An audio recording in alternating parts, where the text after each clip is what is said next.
But ಅದು ಇನ್ನೊಬ್ಬರು group ಹಾಕ್ಬೇಡಿ ಆಗ್ತದೆ.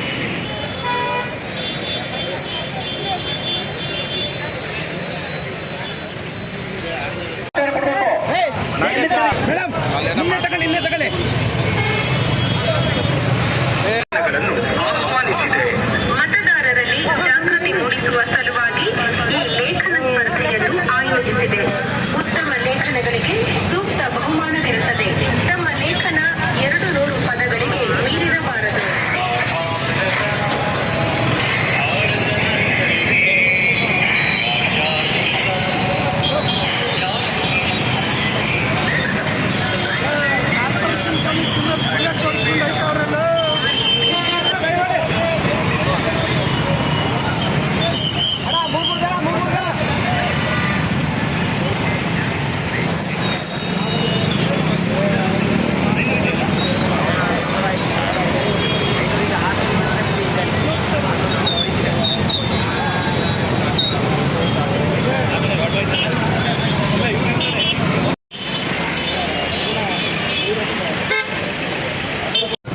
ಎಲ್ಲ ರೀತಿಯ ಜನಗಳನ್ನು ಅಟೆನ್ಷನ್ ತಗೊಳ್ಳೋದಕ್ಕೆ ಮತ್ತು ಕಡ್ಡಾಯವಾದಂಥ ಎಥಿಕಲ್ ಆದಂಥ ವೋಟಿಂಗನ್ನು ಮಾಡೋದಕ್ಕೆ ಎಲ್ಲ ಇಲಾಖೆಯವರು ಎಲ್ಲರೂ ಸೇರಿಕೊಂಡು ಜನಸಾಮಾನ್ಯರು ವಿಜ್ಞಾವಂತ ಮತದಾರರು ಅಂದರೆ ಎಲೆಕ್ಷನ್ ಇತಿಹಾಸ ನಡೆಸ್ಕೊಂಡಿರುವಂಥ ಕ್ರಮಗಳ ಬಗ್ಗೆ ಅವೇರ್ನೆಸ್ ಮೂಡಿಸೋದಕ್ಕೆ ಬೈಕ್ ರ್ಯಾಲಿಯನ್ನು ಆಯೋಜನೆ ಮಾಡಿದ್ದಾರೆ.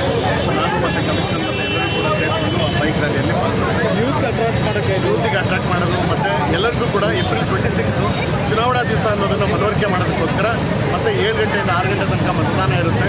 ಮತ್ತು ಸಿ ವಿಜಿಲ್ ಯಾವುದು ಒಂದು ಕಡ್ಡಾಯವಾಗಿ ಏನು ಅಕ್ರಮ ಎಲೆಕ್ಷನ್ ಚುನಾವಣಾ ಸಂದರ್ಭದಲ್ಲಿ ನಡೆಯುವಂಥ ಅಕ್ರಮಗಳನ್ನು ತಡೆಯೋದಕ್ಕೆ ಸಿ ವಿಜಿಲ್ ಮೊಬೈಲ್ ಅಪ್ಲಿಕೇಶನ್ ಇದೆ. ಅದರ ಬಗ್ಗೆ ಮನವರಿಕೆ ಮಾಡೋದಕ್ಕೆ ಓಕೆ ಸರ್, ಥ್ಯಾಂಕ್ ಯು.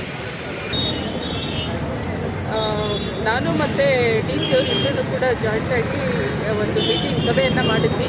ಈ ಗ್ರಾಮೀಣ ಪ್ರದೇಶದಲ್ಲಿ ಮತ್ತು ನಗರ ಪ್ರದೇಶದಲ್ಲಿ ಎಲ್ಲ ಕಡೆಯೂ ಕೂಡ ಏನು ಕುಡಿಯೋ ನೀರಿನ ಕೊರತೆ ಕಂಡುಬರುವ ಸಾಧ್ಯತೆ ಇದೆ. ಅಂಥ ಕಡೆ ಎಲ್ಲ ಮೊದಲಿಗೆ ಪೂರ್ವಭಾವಿಯಾಗಿ ತಯಾರಿಯನ್ನು ಮಾಡಿಕೊಳ್ಳಿಕ್ಕೆ ಎಲ್ಲ ಅಧಿಕಾರಿ ವರ್ಗದವರಿಗೆ ಮಾನ್ಯ ಜಿಲ್ಲಾಧಿಕಾರಿಗಳು ಸೂಚನೆಯನ್ನು ನೀಡಿದ್ದಾರೆ. ಅದರಂತೆ ನಮ್ಮ ಗ್ರಾಮೀಣ ಪ್ರದೇಶದಲ್ಲಿ ಕೂಡ ಕಾರ್ಯನಿರ್ವಹಣಾಧಿಕಾರಿಗೆ ಮತ್ತು PDO ಅವರಿಗೂ ಕೂಡ ನಾವು ಸೂಚನೆಯನ್ನು ನೀಡಿದ್ದೀವಿ.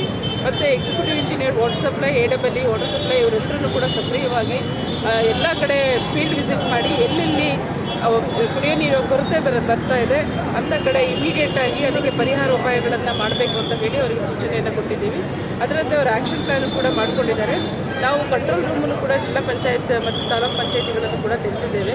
ಅಲ್ಲಿ ಕೂಡ ದಾಖಲಾಗುವಂಥ ದೂರುಗಳನ್ನು ನಾವು ಇಮಿಡಿಯೇಟಾಗಿ ಅಟೆಂಡ್ ಮಾಡಿ ಪರಿಹಾರಗಳನ್ನು ನಾವು ಒದಗಿಸ್ತೀವಿ. ಬೆಂಗಳೂರು ನಗರ ಸೇರಿದಂತೆ ಕೆಲ ಜಿಲ್ಲೆಗಳಲ್ಲಿ ಕಾಲರ ರೋಗ ಕಾಣಿಸ್ಕೊಂಡಿದೆ. ಅದನ್ನು ತಡೆಗಟ್ಟೋ ನಿಟ್ಟಿನಲ್ಲಿ ಆರೋಗ್ಯ ಜಿಲ್ಲಾಧಿಕಾರಿಗಳು ಆರೋಗ್ಯ ಇಲಾಖೆಯನ್ನು ಕೂಡ ಮಾಡಿದ್ದಾರೆ. ಅದರಲ್ಲಿ ಈ ರೀತಿ ನೀರಿನಿಂದ ಬರುವಂತಹ ಬೇರೆ ಸಾಂಕ್ರಾಮಿಕ ರೋಗಗಳು ಏನಿದೆ ಅಂಥದಕ್ಕೆ ಪ್ರಿಲಿಮಿನರಿಯಾಗಿ ಅವರು ಪ್ರಿಕಾಷನ್ಸನ್ನು ತಗೊಳ್ಬೇಕು. ಅದಕ್ಕೆ ಅವರು ಸಾಕಷ್ಟು ಸಿದ್ಧತೆಯನ್ನು ಮಾಡಿಕೊಳ್ಬೇಕು ಅಂತ ಕೂಡ ಆರೋಗ್ಯ ಇಲಾಖೆಗೆ ತಿಳಿಸಿಕೊಟ್ಟಿದ್ದಾರೆ. ಅದರಲ್ಲಿ DSO ಅವರು ಕೂಡ ಸಿದ್ಧತೆಗಳನ್ನು ಮಾಡಿಕೊಂಡಿದ್ದಾರೆ. ಈಗ ಕಾಯ್ದೆ ಆಧಾರದಲ್ಲಿ ಬೋರ್ವೆಲ್ನ ಇದು ಮಾಡ್ಕೋಬೇಕು ಅಂತ ಹೇಳಿದ್ರು. ಗ್ರಾಮೀಣ ಪ್ರದೇಶದಲ್ಲಿ ಎಷ್ಟು ಬೋರ್ವೆಲ್ನ ನಾವು 108 ಕಡೆ ಪ್ರಾಬ್ಲಮ್ ಆಗ್ಬೋದು ಅಂತ ನಾವು ಮಾಡಿದ್ದೇವೆ. ಮುಂದಿನ